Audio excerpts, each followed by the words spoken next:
રાજકોટ શહેરમાં ઇન્દિરા સર્કલ ખાતે અકસ્માત સર્જનાર સિટી બસના ડ્રાઈવરની પોલીસે અટકાયત કરી। રાજકોટ શહેરના ઇન્દિરા સર્કલ ખાતે અકસ્માત સર્જનાર સિટી બસના ડ્રાઈવરની પોલીસે અટકાયત કરી છે। ડ્રાઈવર શ્રી સુપાલ રાણા જેલ હવાલે છે। અકસ્માતમાં 4 લોકોના મૃત્યુ થયા હતા।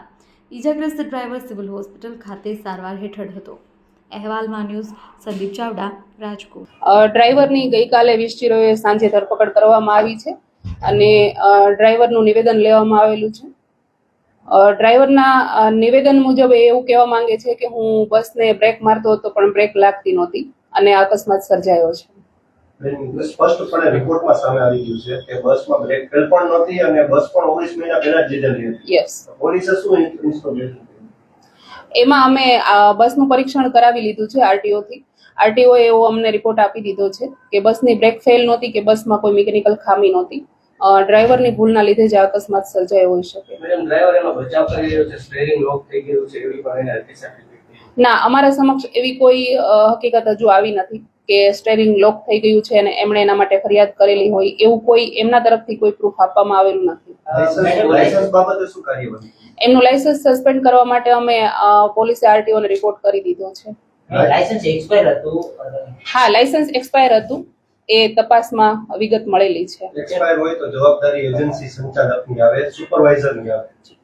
પોલીસ આ બાબતે શું કાર્યવાહી કરી? એજન્સીને અમે પોલીસ સમક્ષ હાજર રહેવા માટે નોટિસ આપી છે અને એજન્સી આજે અમારા સમક્ષ હાજર રહેવાની છે। ગુનો નોંધાઈ શકે છે કારણ કે ચોખ્ખી બેદરકારી છે। ડ્રાઈવર તો હાલો એની ઉપર તો ગુનો નોંધાયો, પરંતુ કોન્ટ્રાક્ટ એજન્સી છે એ લોકો તપાસ કરતા હોય છે અને પછી ત્યારબાદ બસ ડેપો માટે ફિક્સ જવાબદારી એમની થાય છે। એજન્સીનું નિવેદન લીધા પછી ખ્યાલ આવશે। જો એમની બેદરકારી હશે તો ચોક્કસપણે કાર્યવાહી કરવામાં આવશે। એજન્સીના જે ડાંગર છે એમને બોલાવવામાં આવ્યા કેમ કે પૂછપરછ ના, એવું કોઈ પર્ટિક્યુલર નામ હજી ડાંગરનું કે એવું કઈ આવ્યું નથી। અમારી પાસે વિશ્વમ એજન્સી જે આરએમસી તરફથી જેને કોન્ટ્રાક્ટ આપવામાં આવ્યો હતો એ પીએમઆઈ એજન્સી એ પેટા કંપની વિશ્વમને કોન્ટ્રાક્ટ આપેલો હતો। તો અમે વિશ્વમને અને પીએમઆઈ ના સંચાલકોને જે જવાબદાર માણસો છે એને નોટિસ આપીને પોલીસ સમક્ષ હાજર રહેવા માટે જણાવેલું છે। આજે આરોપીની ધરપકડ કરીને હવે શું કાર્યવાહી? આરોપીની ધરપકડ કરેલી છે અને એને અમારે જે વિગત લેવાની હતી કે એમના જે સ્ટેટમેન્ટ લેવાના હતા એ લેવાઈ ગયા છે અને હવે અમે એમને સમય પૂરો થતા કોર્ટમાં રજૂ કરીશું। શું મેડમ એના નિવેદનમાં શું પ્રાથમિક શું સામે આવે છે? એમના નિવેદનમાં તો એક જ રટણ કરે છે કે હું બ્રેક મારતો હતો અને બ્રેક લાગતી નહોતી। આ સિવાય બીજું કંઈ ના, ટેકનિકલ કોઈ ફોલ્ટ પોલીસ સમક્ષ આવેલું નથી। આરટીઓ પરીક્ષણ કરી અને રિપોર્ટ આપી દીધો છે કે કોઈ મિકેનિકલ ખામી નથી।